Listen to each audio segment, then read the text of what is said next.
Hello guys! Another video na naman tayo. Dati gumawa tayo ng Coke float. Ngayon, gawa naman tayo ng iced tea float. Pwede ba kaya gawing iced tea float yung iced tea? Try natin mga pre.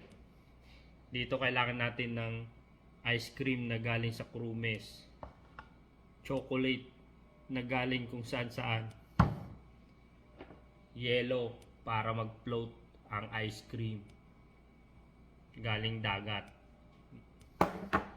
tsaka baso.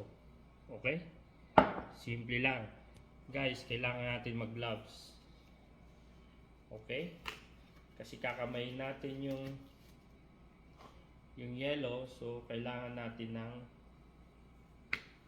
gloves. Alright, alright, let's go. Tapos tak lang natin yan, lagay lang natin yun dun. Yan. Oop. Yan, maraming yellow, maganda. Ay sorry guys, kalimutan ko lagay ng chocolate, so lalagyan natin siya ng chocolate. Yan, para masarap. Alright, yan na. Then dito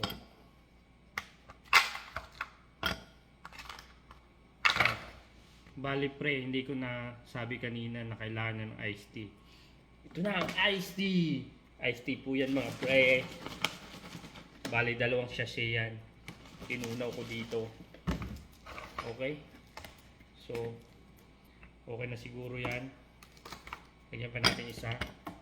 So ito na, lalagyan na natin ng iced tea. Alright, yan.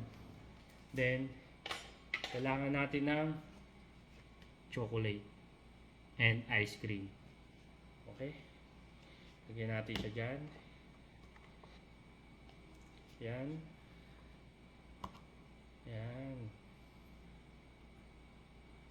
more ice cream, mas masarap. Vanilla pala yung ice cream ko. Then lalagyan natin siya ng chocolate on the top. Yan. And asa na yung aking magic?